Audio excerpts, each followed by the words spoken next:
يا حبيبي Jangan lupa tonton, subscribe, like, and share. حبيبي سلام حبيبي سلام عليك. Al-Bara bin Azib berkata, kami keluar bersama Rasulullah sallallahu alaihi wasallam pada jenazah seorang laki-laki dari golongan Ansar.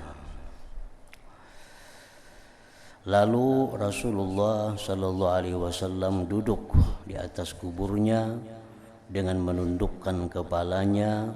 Kemudian beliau berdoa, Allahumma inni a'udzubika min azabil qabr salasa. Artinya, ya Allah, sesungguhnya aku berlindung kepadamu dari siksa kubur. Nabi kita mengucapkan doa itu sampai 3 kali. Allahumma inni a'udzubika min azabil qabri. Aku berlindung dengan engkau dari azab kubur. Ini merupakan dalil dari sekian banyak dalil yang menetapkan tentang adanya azab di dalam kubur itu. Imam Ibnul Qayyim Al-Jauziyah berkata, azab kubur itu ada terbagi 2 macam. Qismun daimun, ada azab kubur itu yang kekal. Dari mulai masuk kubur sampai kena dibangkit selalu diazab di dalam kubur. Wa huwa azabul kufar wa ba'dil usad, itu untuk orang-orang kafir dan sebagian orang mukmin yang mempunyai dosa-dosa yang besar. Jadi orang kafir, orang-orang beriman kepada Allah tapi dosanya banyak, dosanya besar, nah itu diazab mulai masuk kubur sampai hari kiamat.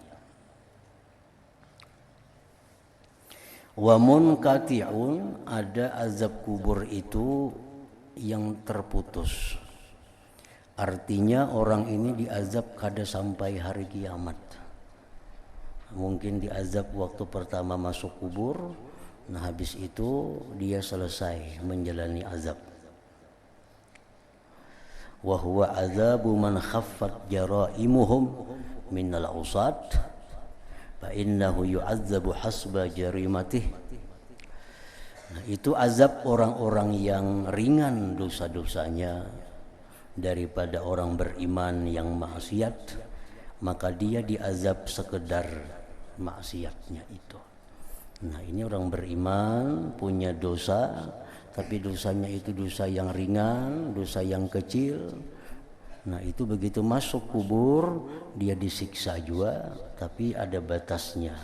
Setelah itu dia selesai menjalani siksaan. Nah jadi itu diazab juga hasba jarimatih, sekedar dosanya, summa yurfa'anhu, kemudian diangkat itu azab. Lalu ujar Ibnul Qayyim lagi mengatakan, wa qad yurfa'u anhu bi du'ain aw sadaqatin aw nahwi dzalik. Terkadang diangkat pula azab kubur itu dari seseorang yang beriman dengan sebab doa nang hidup. Nah, orang ini mestinya diazab di kubur karena banyak dosanya, banyak salahnya. Cuma karena nang anak ini selalu mendoakan, orang-orang kaum muslimin selalu mendoakan, maka azab kubur itu bisa dihilangkan daripadanya. Nah ini berkat doa orang. Wa qad yurfa'u anhu bidu'ain, terkadang diangkat azab kubur itu dengan doa. Ya biasa kita misalnya mahaul, kita mendoakan dengan orang banyak. Walaupun tiap hari sudah mendoakan ibu bapak kita, tapi secara pribadi kayaknya ada saatnya kita mengumpul orang banyak mendoakan. Nah, agar orang tua kita atau siapa yang kita maksud diberi kelapangan di alam kubur, diturunkan rahmat, dijadikan kuburnya taman surga.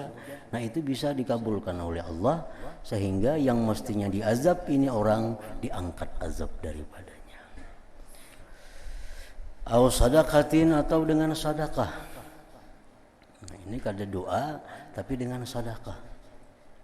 Sedekah ini memberikan sesuatu kepada orang, bisa memberi makan orang, memberi makan minum kepada orang lain, atau dia mewakafkan hartanya, atau dia bersedekah barang apa kepada orang lain, tapi diniatkannya untuk kedua orang tuanya misalnya, atau untuk siapa yang dia maksud. Nah, dengan berkah sedekah itu bisa juga azab kubur itu diangkat dari orang yang di dalam kubur itu. Jadi artinya doa-doa kita yang hidup sangat membantu kepada orang yang di dalam kubur itu. Baik doa kita langsung atau dengan cara sedekah tadi.